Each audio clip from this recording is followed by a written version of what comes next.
أعوذ بالله من الشيطان الرجيم أولما أصابتكم مصيبة قد أصبتم مثليها قلتم أنى هذا قل هو من عند أنفسكم إن الله على كل شيء قدير رب اشرح لي صدري ويسر لي أمري واحلل عقدة من لساني يفقه قولي فالحمد لله والصلاة والسلام على رسول الله وعلى آله وصحبه أجمعين.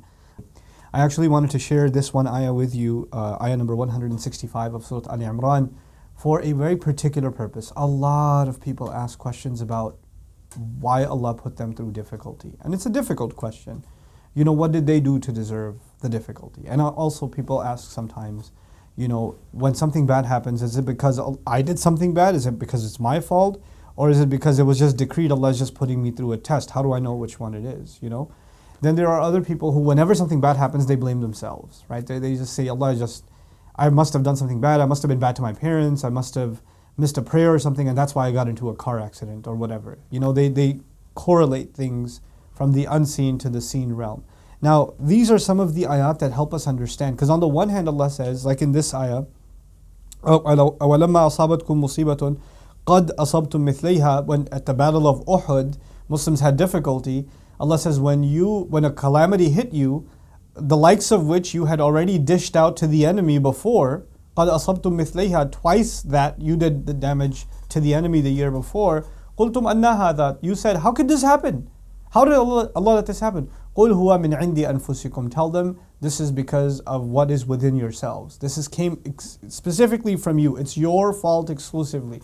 إِنَّ اللَّهَ عَلَى كُلِّ شَيْءٍ قَدِيرٌ, Allah in fact is capable of all things. In other words, had Allah wanted, this wouldn't have happened. Allah is capable of stopping the calamity from happening, but He let it happen, and it's actually precisely because of you.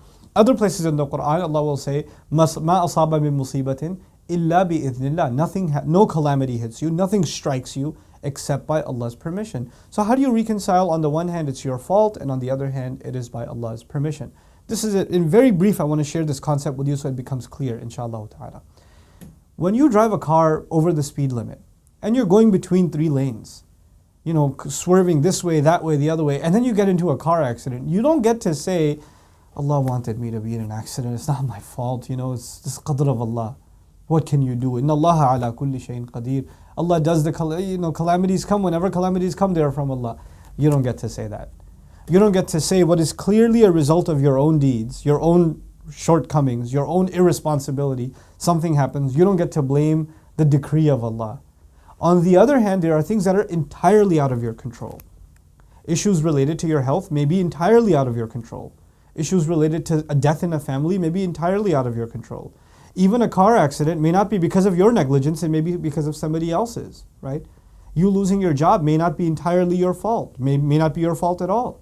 Your business going up or failing may not be your fault at all. A disaster, a natural disaster that you got stuck in or a loved one got stuck in, or something like that, there's no one to blame here. Those people are not sinful, or you're not sinful for that. Those things, you have to believe this is from Allah and this is a test. It's not a punishment. This world, when Allah gives punishments in this world, He gives them when prophets come. And He destroys nations when they don't listen to the warnings.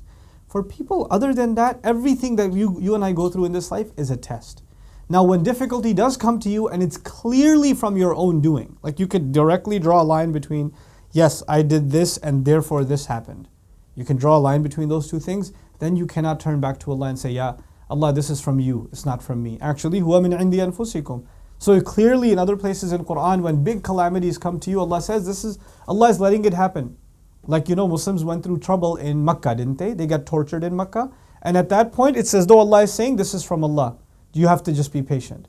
But in Uhud, when the archers left their position, and because of their leaving their position that they were told to keep, all kinds of terrible things happen in the Muslim army, and so many people lose their lives. And you know, even the Prophet ﷺ is deeply injured, and he falls unconscious, and they have to retreat back up the mountain. إِذْ تُصْعِدُونَ وَلَا تَلْوُونَ عَلَىٰ أَحَدٍ, you're climbing up the mountain, you're not even turning back to look at anybody. When all of that happens, you don't get to say, this is because Allah wanted it to happen. No. This is because of you. هُوَ مِنْ عِنْدِ أَنفُسِكُمْ. So you and I were learning in these ayat personal responsibility. part of our iman, part of our relationship with Allah is we don't blame Allah for things He doesn't deserve to be blamed for. And we learn to blame ourselves only for the things that we should take responsibility for things. And the opposite is also true. You don't blame yourself for everything. Some things are just in Allah's hands. He does them. And we have to learn to draw the line between those two if we are going to have a healthy, sustained relationship with Allah. Final comments on this. There are people who don't understand this balance. You know what happens to them? On the one hand, they become completely complacent. Allah does everything, I do nothing. It's all, Allah is doing, and they actually become angry with Allah because Allah put me through all this trouble. And on the other extreme, you get people who just become angry with themselves and hopeless in themselves. I am so bad, I am so messed up that Allah let me lose my job, and then after that I had a flat tire, and then after that I started balding, and then after that my eyesight went bad, and after that I got a divorce, and all this stuff that happened, it happened because of, I'm a bad person, or I deserve it. And they start loathing themselves.